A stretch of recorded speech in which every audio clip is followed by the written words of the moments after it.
Ravi d'accueillir Jean-Christophe Chastan, nouveau président du groupe Interprochasse. Alors, première chose, on va présenter le groupe qui existe depuis maintenant un certain nombre d'années. Tu as pris la succession de Jean-François Finot, bien connu dans le monde de la chasse également.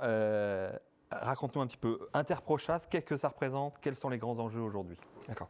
Tout d'abord, Guillaume, merci de m'inviter. Ça sera ma première émission de télé en tant que nouveau président d'Interprochasse et je te remercie de cette invitation. Pour moi, un bel honneur. Remercier tout d'abord aussi mon prédécesseur, Jean-François Finot, à qui je souhaite rendre hommage ici aujourd'hui parce que si Interprochasse est aujourd'hui un des acteurs incontournables du monde de la chasse et du secteur économique du monde de la chasse, c'est grâce à lui et au travail de son équipe qui mène depuis plus de 10 ans.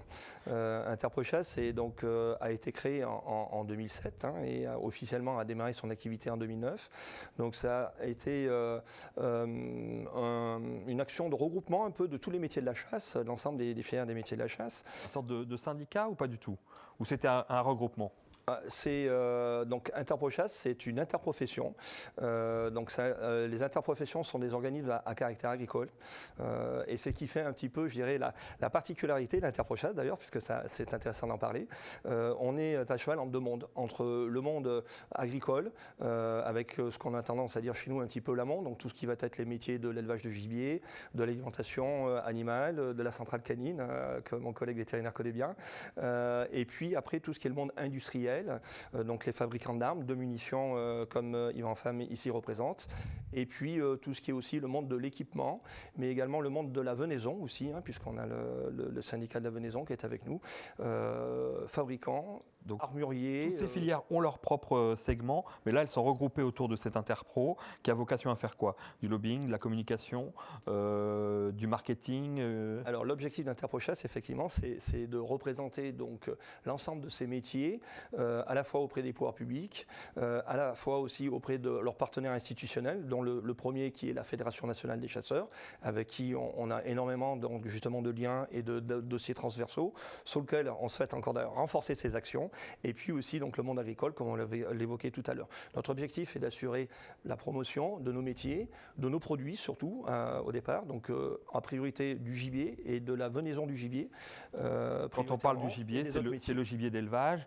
C'est le gibier d'élevage de qualité qui est promu notamment par l'Interpro, c'est ça?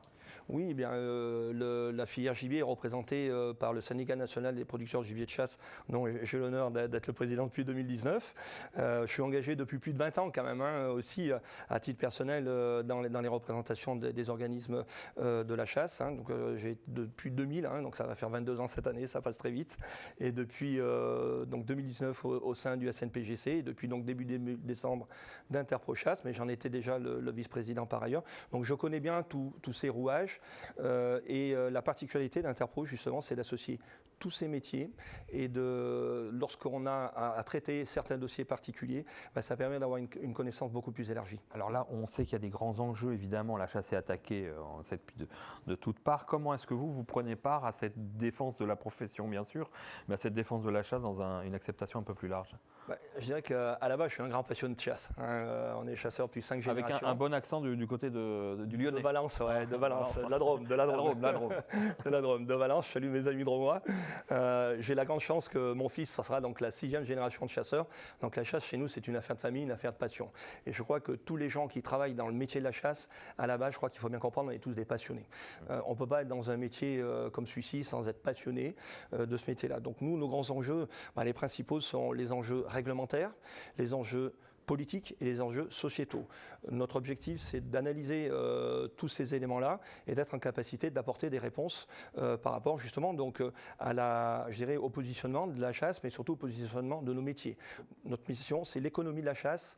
Le reste, c'est le rôle de la Fédération nationale des chasseurs. On va en reparler avec Yvan, mais j'imagine que vous êtes liés, évidemment, dans vos activités. Yvan, on va revenir sur ton activité dans quelques instants, mais vous entretenez des rapports étroits entre les éleveurs, les fabricants de cartouches, notamment, pour pouvoir donner des orientations identiques?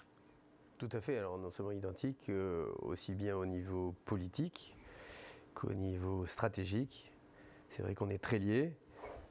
Au niveau de la chasse en général et au niveau du petit gibier en particulier, puisque nous on est avant tout fabricants de cartouches à grenaille, donc bien sûr, on fait des brennecs et des chevrotines pour le gros gibier, mais on va dire 95% de nos cartouches sont utilisées soit pour le tir, soit pour la chasse au petit gibier. On va en reparler dans un instant. Jean-Christophe, là, aujourd'hui, dans la conjoncture actuelle, quelles sont les grandes actions qui sont menées? Je voudrais qu'on parle aussi d'une activité que vous menez avec Interprochasse, c'est la promotion des chasseurs du cœur. On sait qu'à la fin de l'année, souvent, il y a cette opération que beaucoup de chasseurs connaissent, j'imagine, puisqu'on en parle un peu sur tous les médias. C'est de la valorisation de la viande de gibier qui est offerte au travers avec les Restos du Cœur, c'est ça? Non, c'est avec les banques alimentaires. C'est avec la banque alimentaire. Banque alimentaire, oui. Autant pour moi. Bon, la stratégie est la même, c'est de la solidarité, c'est de la mise en avant et de la valorisation de la viande de gibier. Oui, c'est un sujet qui nous tient à cœur justement. Avec Jean-François Finot, j'ai fait partie des instigateurs de ce projet et je suis très fier de pouvoir justement le continuer, le prolonger. C'est un partenariat national avec la Banque alimentaire et Interprochasse. Nous offrons 5000 faisans avec une quinzaine de grandes villes en France qui candidatent chaque année. Ça se fait au moment des fêtes, au mois de décembre, et l'objectif c'est d'assurer la promotion de la viande de gibier et aussi de démontrer à quelque part l'action des chasseurs dans la société. Pour nous, c'est extrêmement valorisant d'aller au-delà des plus nécessiteux et de contribuer un petit peu aussi à gérer cette action de cohésion sociale. Et pourquoi on ne le fait pas tout au long de l'année?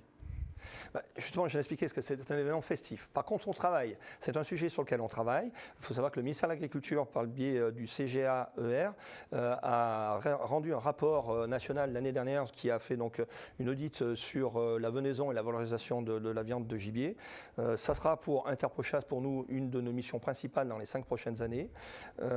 Et on va travailler, bien évidemment, avec la Fédération nationale des chasseurs sur ce dossier. Une réelle volonté de consommer du gibier partout. Voilà. Et puis de favoriser les circuits courts, là, en l'occurrence. Alors, on a plein d'actions comme ça. Si j'ai le temps de les décliner, on a... Il reste une minute pour en parler. Allez, bien sûr. On a les chasseurs du cœur, mais on a aussi le gibier, y avez-vous pensé? Donc, c'est chaque année à l'automne, on lance donc une promotion avec l'Association des bouchers de France et avec le monde de Rungis. Et on fait donc la promotion de la venaison du gibier.